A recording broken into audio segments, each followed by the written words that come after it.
Oui, coucou, bienvenue chez Coucou Service. Aujourd'hui, je vais vous parler de la GEMAPI, gestion des milieux aquatiques et prévention des inondations. Alors pourquoi aujourd'hui je vous parle de la GEMAPI? Eh bien tout simplement, une adhérente de notre association Coucou Service m'a contacté fin de semaine dernière pour me dire: Hey Yannick, j'ai été invité via un texto à venir manifester sur les rives de rivière Drôme à Die parce que il semblerait que des entreprises sont en train d'intervenir sur les berges et que c'est un gros massacre. Voilà. Je tiens à préciser que d'une part, dans cette vidéo, je vais intervenir à deux titres. Premier titre en tant qu'animateur de l'association Coucou Service et au deuxième titre en tant que riverain. Alors on va aller voir sur place comment ça se présente et je vais profiter de ce chantier pour vous parler donc de la GEMAPI, hein, la fameuse gestion des milieux aquatiques et prévention des inondations. Ce que je vous propose, c'est que tout en avançant sur la zone du chantier, je vous explique en quoi la GEMAPI nous impacte aujourd'hui, nous habitants du territoire de la rivière Drôme, mais ça c'est valable sur l'ensemble du territoire national. La preuve en est, c'est que pas plus tard que la semaine dernière, j'ai vu un reportage avec en région de mémoire Languedoc-Roussillon, une requalification par, je pense, les services de l'État de l'ensemble des territoires bordant les cours d'eau. Et là, grosse catastrophe pour les riverains parce que pour beaucoup, ils se sont retrouvés à avoir des terrains qui initialement étaient des terrains en zone dit constructible et qui du jour au lendemain, par un déclassement, se retrouvent en zone inondable et donc non constructible. Et là, je peux vous dire qu'il y a quelques habitants qui sont aujourd'hui totalement dans le désarroi. Voilà, donc c'est un peu cette partie-là qui me touche moi en tant que riverain de la rivière Drôme, c'est-à-dire qu'à un moment donné, on peut se questionner, même si aujourd'hui, eh bien, il y a des territoires qui sont considérés non inondables et qui, du jour au lendemain, peuvent changer de destination. Je ne sais pas si c'est le bon terme, les juristes pourront nous préciser. Alors voilà, je suis situé en partie supérieure du chantier, qui permet de vous montrer donc l'étendue des travaux. Donc on voit qu'ici, les entreprises ont d'une part créé une rampe d'accès pour descendre avec les engins et ils ont également donc commencé à procéder donc au nettoyage des berges avec des machines pour pouvoir broyer l'ensemble des végétaux qui se présentent ici. Alors pourquoi ils ont fait une rampe là? Tout simplement parce qu'il a fallu déjà passer un premier obstacle, et je vais continuer à avancer, un premier obstacle justement qui est concerné par la GEMAPI. Cet obstacle, ce sont quoi? Ce sont les digues. Les digues qui permettent de protéger justement des pans entiers de territoire contre les risques d'inondation. Alors je vais venir un petit peu en amont de voir techniquement et concrètement sur le terrain comment ça se présente, pour vous reparler de la GEMAPI d'un point de vue déjà organisationnel. Ce sont les législateurs qui ont déposé une loi. Cette loi maintenant je crois qu'elle a à peu près 5 ans et puis elle est applicable peut-être depuis 2 ans. En gros, moi personnellement, j'ai été informé localement par le syndicat mixte de la rivière Drôme, qui s'appelle plus couramment le SMRD, qui est basé donc à Saillant, et qui est en charge à la base de gérer justement la rivière Drôme et ses affluents dans le cadre de la gestion globale du bassin versant de la rivière Drôme. Il se trouve que la GEMAPI, qui est une nouvelle loi qui impose donc de mettre en place une taxe que nous, les habitants, nous devons payer, eh bien, initialement, ce sont les intercommunalités qui sont en charge de la gestion de cette taxation et aussi de la mise en œuvre d'une politique publique locale pour gérer les ouvrages d'art dans le cadre de la mise en place de cette loi. Il se trouve que localement, les intercommunalités, Pays d'Iwa, en l'occurrence, sur lequel nous sommes actuellement, c'est-à-dire à Die, on est en Pays d'Iwa, et l'intercommunalité Pays d'Iwa a donné délégation au syndicat mixte de la rivière Drôme de gérer la mise en œuvre de cette loi GEMAPI.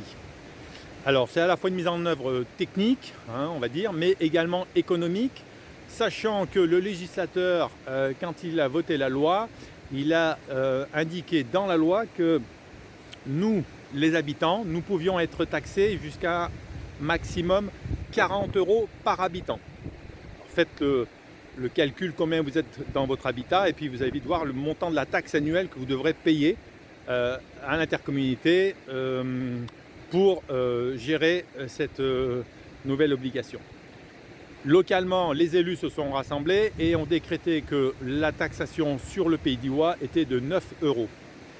Je ne sais pas ce qu'il en est au niveau de l'intercommunalité pays, la 3 CPS de mémoire qui est pays de Saillant et Crétois, ainsi que la communauté de communes du Val-de-Drôme, Livron, Loriol, etc. Donc ceux qui ont de l'information, n'hésitez pas, vous mettez en commentaire les informations dont vous disposez, vous nous dites quel est le montant de la taxe sur votre territoire, c'est toujours intéressant de pouvoir, le cas échéant, comparer. Pourquoi le cas échéant comparer? Parce que vous savez comme moi que si on raisonne en termes de gestion d'une rivière à l'échelon local, on a de fortes chances de se planter. Et c'est pour ça que je pense que l'intercommunauté de Pays d'Iwa a défini que c'était plutôt au titre du SMRD de s'en occuper, parce que là on raisonne à l'échelon du bassin versant de la rivière Drôme. Voilà. Alors, vous allez me dire, et tout ça, ça ne fait pas avancer notre affaire, à savoir concrètement sur le terrain, comment ça se passe. Alors, je vais vous montrer un chantier justement qui actuellement est arrêté parce que des habitants se sont mobilisés, ont demandé à avoir des compléments d'information. Enfin, il y a eu à première vue une levée de bouclier qui fait que les entreprises sont rentrées chez elles. Le CMRD doit être sans doute bien embêté. Mais bon, voilà, c'est ainsi, il faut faire avec et moi j'essaye de vous apporter des compléments d'information. Alors sur le terrain, il faut savoir que ces travaux ont été programmés, je pense déjà de longue date. Pour ma part, en tant que riverain, j'étais informé par le biais de ma voisine qui a rencontré un des techniciens du SMRD qui est venu courant de l'automne dernier pour nous dire que justement il y allait y avoir des travaux et donc nous avons souhaité avoir localement des compléments d'information pour voir qu'est-ce que nous, en tant que Révian, nous étions tenus de faire. Est-ce qu'on pouvait intervenir dans le lit ou à proximité du lit de la rivière, couper des arbres, etc.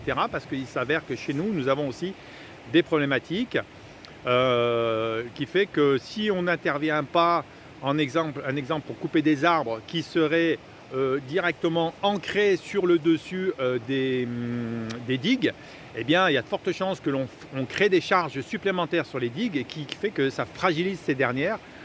Par le poids d'une part, mais également par le fait que les arbres, c'est des racines qui vont détacher les blocs, etc.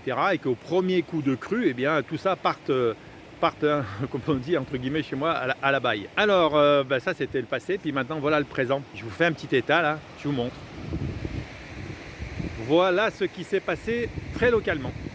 Ici, avant, il y avait d'une part de la terre agricole, et d'autre part, tout du long, jusqu'au poteau là-bas blanc qu'on voit tout au fond, il y avait une très belle haie. Une haie avec des arbres de belles sections malgré tout, mais une belle haie arborée, dans lequel nous avions beaucoup de diversité. Pour ma part, moi j'aimais bien me promener ici parce que on a des animaux de type, je pense, castor, ragondin, on voyait du lapin, des perdrix, quantité d'oiseaux qui nichent dans la haie, etc. C'était un bon espace de biodiversité. Et puis bien sûr qu'il y avait, avec tout le système d'ancrage des racines et tout, qui avait pour fonction de fixer les sols. Parce que derrière cette haie, il y avait le lit de la rivière. Je vais me rapprocher de la zone de chantier.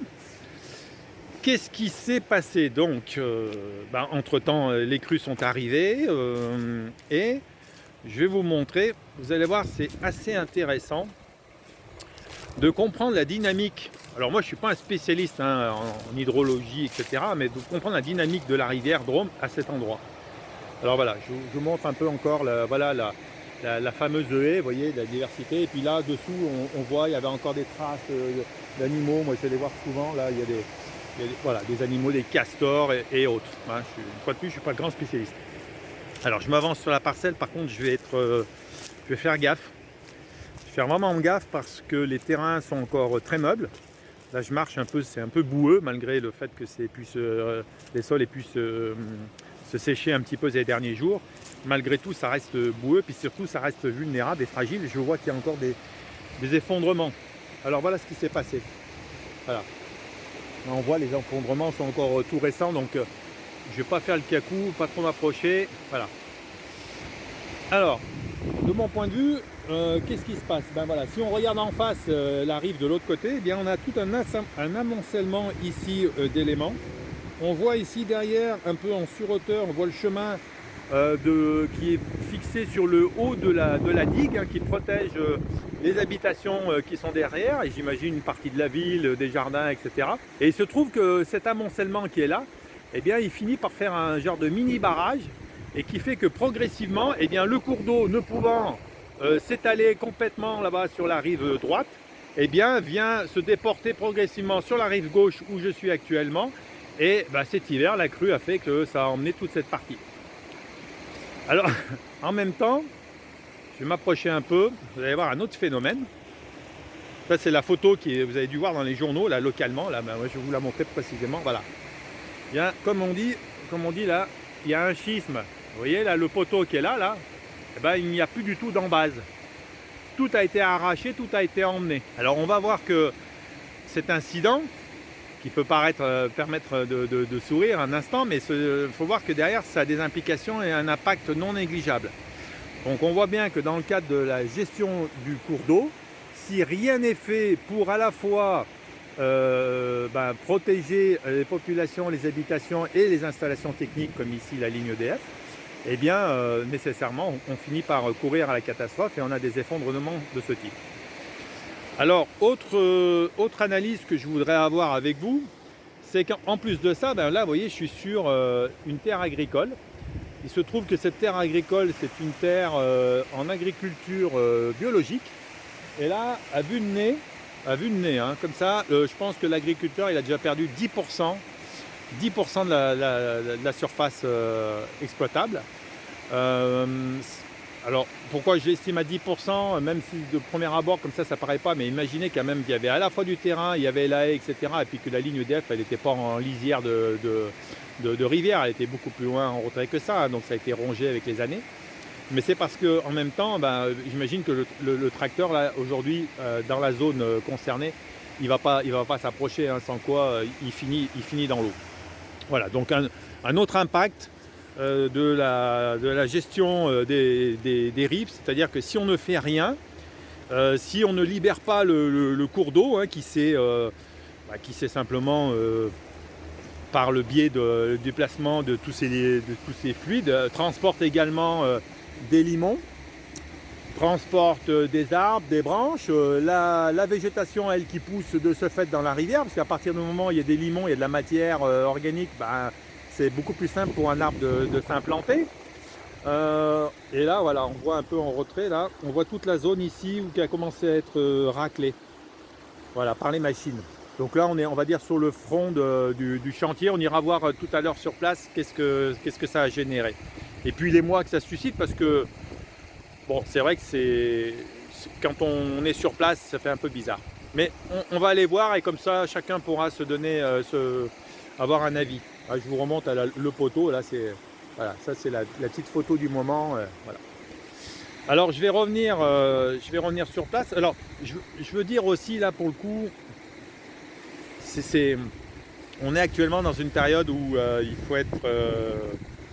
il y a des belles traces d'animaux là. Où on se pose la question, hein, quelle est la place de l'homme par rapport à la nature, hein, donc suivant les approches, on va dire, de société, culturelle, croyances, etc., entre les naturalistes, les animistes, les totémistes, etc. Enfin bon, aujourd'hui, il y a des gens qui disent non, il faut que le cours d'eau il s'étende et il prenne la place qu'il a envie de prendre. Bon, il se trouve qu'aujourd'hui, bien sûr, l'homme habite au même endroit et que il faut arriver à cohabiter avec la nature, et tout en respectant cette nature. Alors aujourd'hui, ce que je voulais aussi dire, c'est que la rivière, elle appartient à personne. C'est justement, elle fait partie du grand cycle de l'eau. C'est avant tout aussi une rivière, et ça on a tendance à parfois l'oublier parce qu'elle nous rend quantité de services. Mais c'est une rivière, moi il y a des gens qui m'avaient dit, c'est avant tout une rivière torrentielle. C'est-à-dire qu'une rivière torrentielle, le premier service qu'elle rend au système du grand cycle de l'eau, c'est qu'elle permet d'évacuer l'eau en aval. Voilà. Donc après, nous, l'homme, quand on utilise l'eau pour se baigner dedans, qu'on utilise l'eau pour des activités de loisirs telles que le canoë-kayak, et j'en passe, hein, ou pour des usages de type agricole, captation et autres, certes, mais à la base, toute cette rivière n'appartient à personne. Il y a certes des élus, il y a des techniciens et des gens qui en ont la gestion, mais elle n'appartient à personne. Alors, pour combien de temps encore, je ne sais pas. Ce que je peux vous dire, c'est que je ferai l'objet d'une autre vidéo et je vous parlerai d'une nouvelle science qui se développe. Et là, pour le coup, je veux dire que c'est autre chose que ça, là. C'est la tubologie. La tubologie. Retenez bien ce terme. N'hésitez pas à me poser des questions, me dire ouais, ça nous intéresserait que tu puisses nous parler de la tubologie. Mais voilà, ça c'est encore un sujet qui est fort intéressant, hein. Donc aujourd'hui, la rivière n'appartient à personne. Il y a des gens par contre qui sont chargés de la gérer. Mais qui sait demain, peut-être qu'elle appartiendra à quelqu'un. Alors maintenant, je vais vous montrer un point important, c'est que quand on voit là la catastrophe, là je vous remonte, ben cette catastrophe, elle a eu un impact que nous, les consommateurs, j'aime pas tellement le terme, hein, pour ceux qui me connaissent, parce que pour moi c'est conso et mateur, et je préfère des conso-acteurs. Eh bien, cette destruction là, de la berge, à cause de la crue, voilà ce qu'elle a impacté. Elle a impacté qu'aujourd'hui, il y a des gens qui sont venus travailler, qui ont fait des travaux, donc ont prévu de remplacer les fils, etc. Ils ont mis en place un transformateur. Et il faut voir que ces installations, hein, qui ont nécessité aussi la dépose, alors non, pardon, la pose, je vais vous montrer. Alors, il y a des véhicules, regarde, voilà, qui ont nécessité donc le perçage, je ne sais pas si on le voit, voilà, le perçage de la route, tout du long là. Ils ont fait une tranchée, ils ont travaillé pendant plus d'un mois, les gars, là ils viennent de terminer l'enrobé, et donc ils ont enfoui la ligne qui est actuellement là, est en aérien, mais qui va à terme disparaître. Si ce n'est qu'à partir de ce poteau, elle va repartir, mais toute la partie là en amont va disparaître. Eh bien, un mois de travaux, enfouissement d'une ligne moyenne tension 20 000 volts sous terre, c'est non négligeable, et tout ça, c'est nous qui allons le payer, les consommateurs. Alors on va le payer comment? On ne va pas le payer à travers la taxe GEMAPI, mais on va le payer à travers nos taxes de consommation d'électricité. Donc là, c'est ERDF qui est venu installer, faire les travaux, qui a mandaté des entreprises pour faire les travaux, et ERDF bien sûr va revendre l'usage de cette ligne à des gens comme Enercop, EDF et autres opérateurs qui nous vendent à nous de l'électricité. Donc in fine, ce sont nous les consommateurs qui payons l'impact, voilà, d'une crue.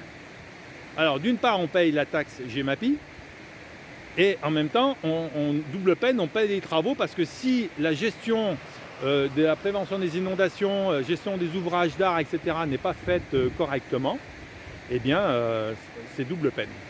Donc c'est pour ça que moi, en tant que consommateur, allez, je vais m'englober dans les consommateurs, hein, même si j'essaie d'agir de mon côté et de devenir plutôt conso-acteur, mais en tant que consommateur, en tant que riverain également, je considère que les travaux qui sont en train d'être opérés vont dans le bon sens, parce qu'ils vont permettre de redonner de la largeur au lit, de pouvoir permettre à la Drôme de pouvoir s'étendre sur toute la largeur de son lit, et ne pas, faute de pouvoir s'étendre, venir être contraint dans une zone du lit qui serait très faible, et qui fait qu'à ce moment-là, il y a une accélération du flux à travers les débits qui sont variables fonction de la pluie, etc.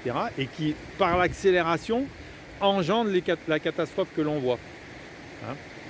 Alors plus bas, nous avons une autre problématique, c'est que l'amoncellement de tous ces matériaux, on ira voir un petit peu, peut-être à un moment donné, j'irai vous montrer, l'amoncellement de tous ces matériaux fait qu'à un moment donné, l'eau ne peut plus être évacuée en partie centrale du lit, mais à ce moment-là, il y a comme des mini-barrages qui sont mis successivement sur la rivière, et de ce fait, l'eau finit par faire des tourbillons et vient lécher les berges, et donc, qui dit berge, dit ouvrages d'art, je vous montrerai. Alors, on les voit plus tellement parce que justement, ils sont progressivement enfouis dans les arbres.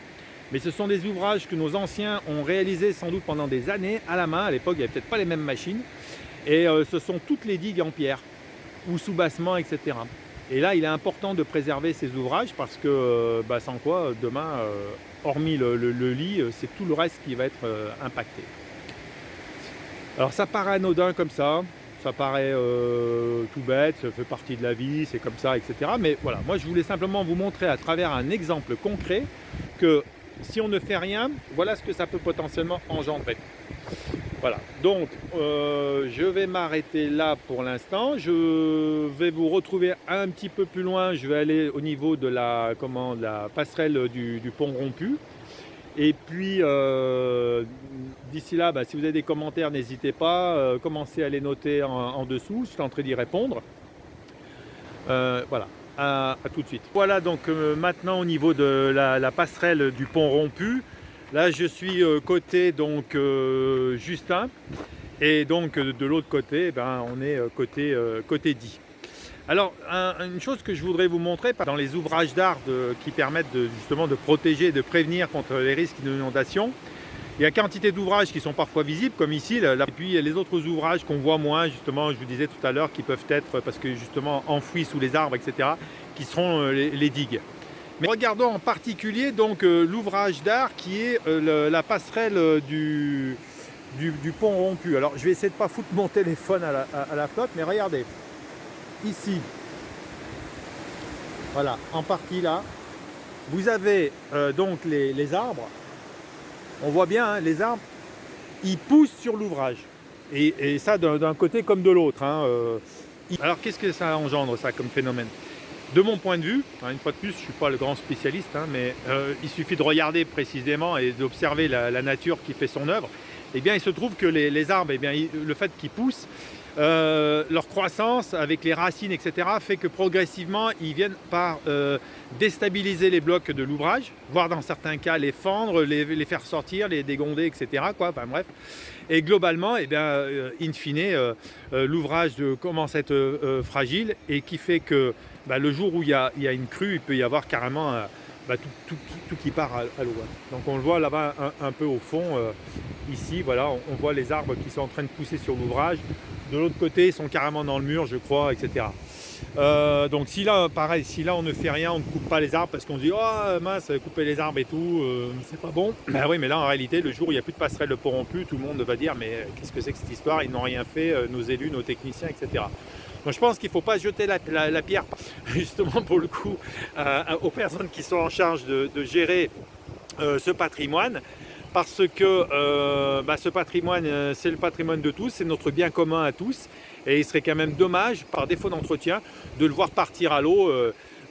Souvenons-nous tous, là, en 2003, les grosses crues et le pont des Chênes qui est parti à l'eau. Derrière, il a fallu des années avant de pouvoir reconstruire.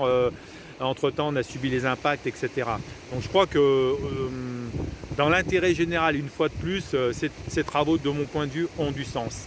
Après que l'on reparle de la manière dont c'est géré, qui prend les décisions, quels sont les acteurs de la décision, c'est-à-dire entre les élus, les techniciens, est-ce qu'il y a des représentants des usagers, etc.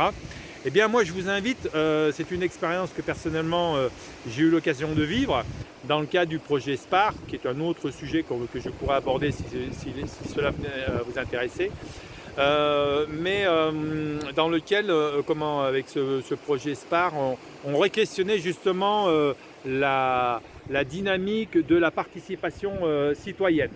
Et aujourd'hui, la participation citoyenne est actée au sein du SMRD et en particulier au sein du Parlement de l'eau, qui est la CLE, la Commission locale de l'eau, dans laquelle vous avez des élus, vous avez des techniciens, alors j'en passe, l'État, etc., etc. Et puis vous avez aussi des usagers. Et aujourd'hui,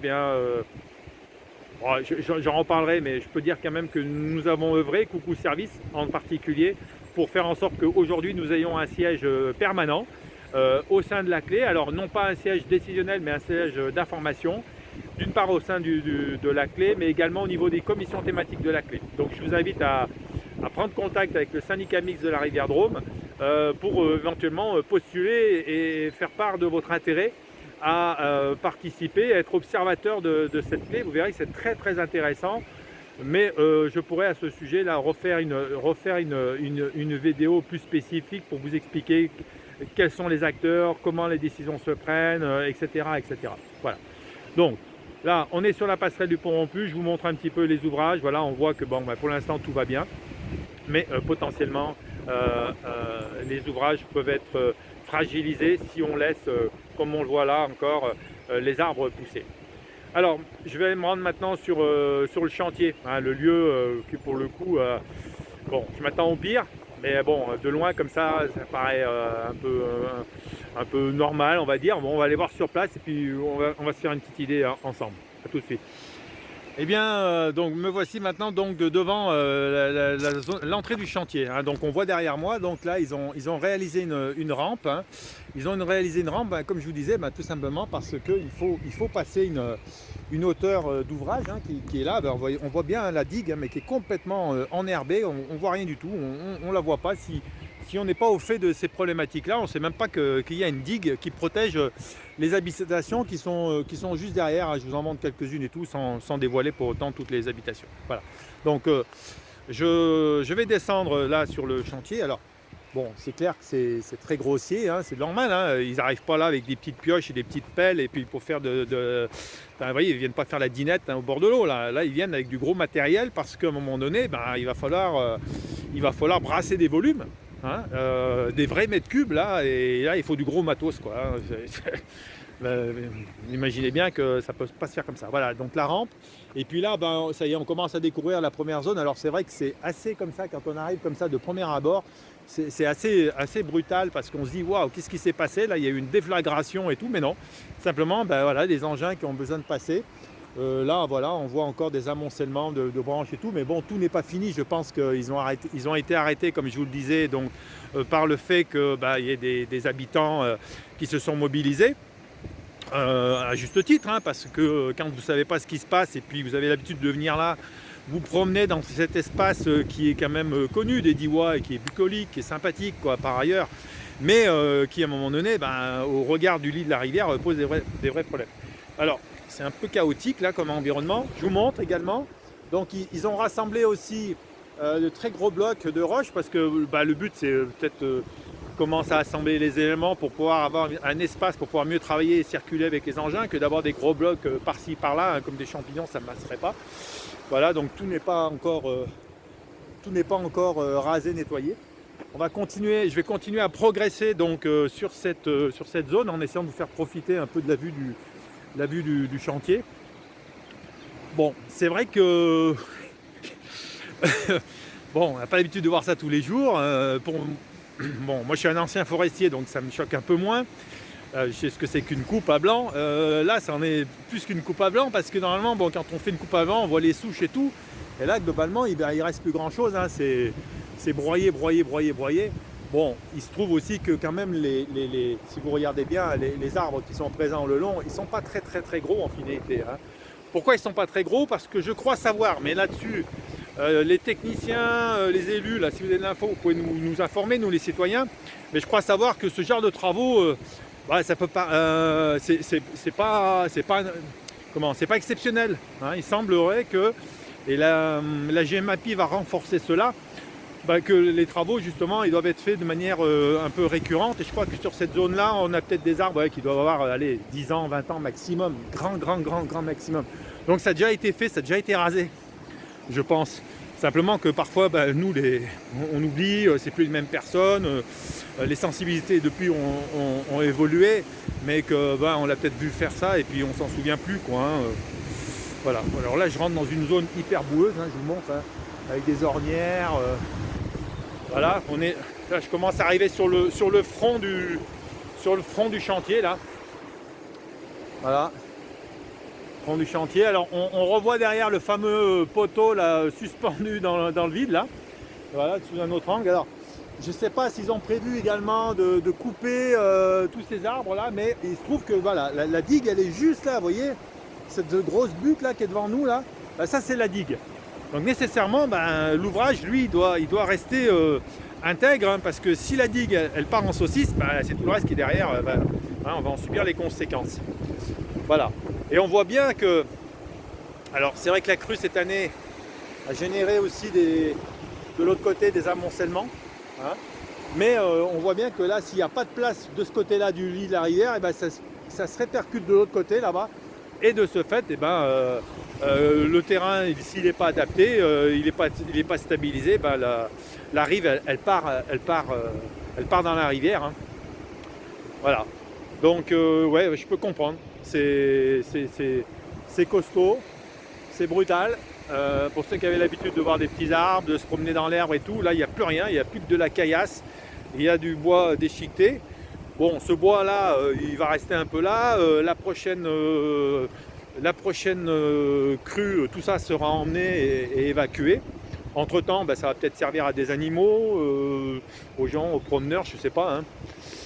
Voilà, voilà. Je voulais vous montrer aussi, il y avait eu un autre incident là à un moment donné. Il se trouve qu'on est à côté, vous voyez, on a un condensé de choses. Je trouve ça très très très intéressant, cet espace-là.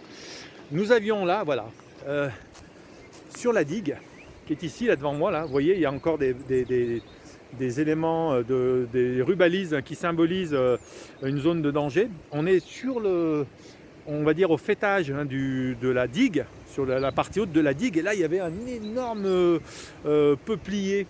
Je sais pas, on en voit par endroit là. C'est très local, ça, on en voit, ils sont très très gros et tout. Bah, le truc était tellement grand, tellement haut, et puis tellement vieux, que bah, il a fini par céder avec un coup de vent, là, je crois, l'année dernière. Et ben, il a peut-être fragilisé lui-même par le fait d'être tombé, hein. C'est ce que je vous disais tout à l'heure. Les arbres, quand ils poussent sur les ouvrages d'art comme ça, et qui viennent, ils fragilisent les ouvrages, et potentiellement, pour un arbre, on met à défaut toute une infrastructure qui a coûté du temps et de l'argent, j'imagine, à l'époque, pour les réaliser. Voilà, encore quelques vestiges ça n'a pas été encore broyé, tout ça. Voilà. Alors, je ne sais pas si le vent, peut-être qu'il est assez brutal là ce soir, là ça pince un peu, ça pique. Donc je vais m'arrêter là. Je vais me remettre un petit peu à l'abri, et puis comme ça je vais conclure la vidéo, hein. Désolé, ça prend un peu de temps tout ça pour vous l'expliquer, mais je crois que c'est nécessaire parce que si on veut faire une vidéo en 4 photos, 2 textes, un machin, je pense que ça ne participerait pas à vous faire mieux comprendre ce qui se passe actuellement. Pendant que j'étais en train de filmer, là, j'ai vu une alerte. La réunion publique a lieu demain soir, si j'ai bien compris, mais il faut que je revérifie mes textos. Donc ça veut dire que c'est en train de bouger. J'espère que je vais pouvoir me libérer et être présent à cette réunion, et puis je vous en tiendrai informé. Alors je ne sais pas si entre temps j'aurai eu le temps de faire et de poster la vidéo, j'espère. Je vais voir ce soir si j'ai un peu le temps là. Et voilà. Bon, allez, à tout de suite. Encore là, continuez à nous marquer des commentaires et tout, pour pas oublier. Et je vous retrouve tout de suite là, dans un espace moins venteux pour clore cette vidéo. Je voulais vous dire d'une part que j'en suis pas au premier jet, hein, donc c'est ma première vidéo où comme ça de face j'ose m'exposer. Donc je vous prie de bien vouloir m'excuser, hein, si j'ai parfois quelques insuffisances, mais bon, je vais progresser, promis. Ça m'intéresse de travailler sur ce sujet, mais en attendant, surtout ce que je veux vous dire, c'est que, parce que ma petite personne on s'en fout, hein, c'est pas là le problème, c'est que moi j'ai rencontré là il y a 2 jours de ça une artiste qui était dans le lit de la rivière là, qui faisait un film, etc. Donc je lui ai donné notre nom, la Coucou Service. Je l'invite à ce qu'elle nous envoie donc ses créations, qu'elle nous parle de ce sujet justement sous un autre angle. Parce que bon, moi j'ai abordé la partie technique, la partie dans la mesure de mes compétences et de ce que je sais du sujet, hein. Mais voilà, c'est intéressant de croiser les regards. Donc je voulais vous dire d'une part, c'est que si vous-même vous avez travaillé ce sujet-là, que vous avez produit du contenu, du texte, de l'image, de la vidéo, etc., n'hésitez pas à nous la faire connaître, à nous transmettre des liens, etc., qu'on pourra relayer sur le site de coucouservice.fr, parce que je rappelle que coucouservice.fr, depuis de nombreuses années maintenant, peut-être depuis 10 ans, on a un projet, mais que c'est pas toujours évident à porter, parce que voilà, on n'a pas de financement spécifique pour ça, qui s'appelle Un territoire, une eau. où là on re-questionne la place de l'usager justement dans le cadre de la gestion de l'eau du robinet, hein, l'eau potable. Voilà. Mais quand on parle de l'eau potable, en finalité, on parle de l'eau en général. Donc là, l'eau potable, c'est le petit cycle de l'eau. Là, on est sur des problématiques plutôt de type grand cycle de l'eau. Donc, peu importe le sujet, ce qui est important, c'est de les traiter au regard de notre expertise citoyenne, on va dire. Voilà. Donc, si vous avez une expertise, si vous souhaitez diffuser, promouvoir vos savoirs à travers notre blog, simplement en nous donnant un lien, ben, n'hésitez pas à le faire. Et enfin, n'hésitez pas à faire coucou à votre tour sur le site de coucouservice.fr. Laissez-nous vos commentaires. N'hésitez pas, relayez la vidéo, partagez-la sur vos réseaux. En tout cas, faites du bruit. Non, je déconne. Ça, c'est dans les stades. Je suis pas fouteux, moi. On s'en fout, Yannick, de ta vie.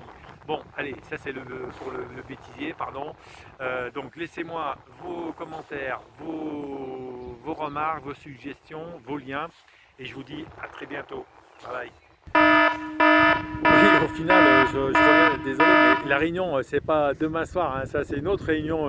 Vous savez, on est actuellement dans le cadre des élections municipales, donc j'ai une alerte pour une réunion d'information pour les partis politiques qui se présentent sur 10. Mais bon, ça peut être aussi une manière d'en parler. Donc c'est vrai que là, à la veille des élections municipales, j'ai oublié de dire aussi, et c'est pour ça que je permettais de rajouter cette petite information. Moi, je vous invite aussi à l'approche justement du premier tour, mais après aussi du deuxième tour. N'hésitez pas à aller voir vos élus, discuter de la GEMAPI, discuter de la gestion publique de l'eau, discuter de la loi NOTRe. Là aussi, une autre vidéo que je pourrais faire sur la loi NOTRe, c'est-à-dire, allez, juste en deux mots, c'est comment la gestion publique de l'eau qui se fait actuellement à l'échelon communal va passer par le biais de la loi NOTRe, avec obligation normalement depuis 2018 de mémoire, de passer à l'échelon intercommunal. Et là, je dis, moi, quid de la démocratie, hein.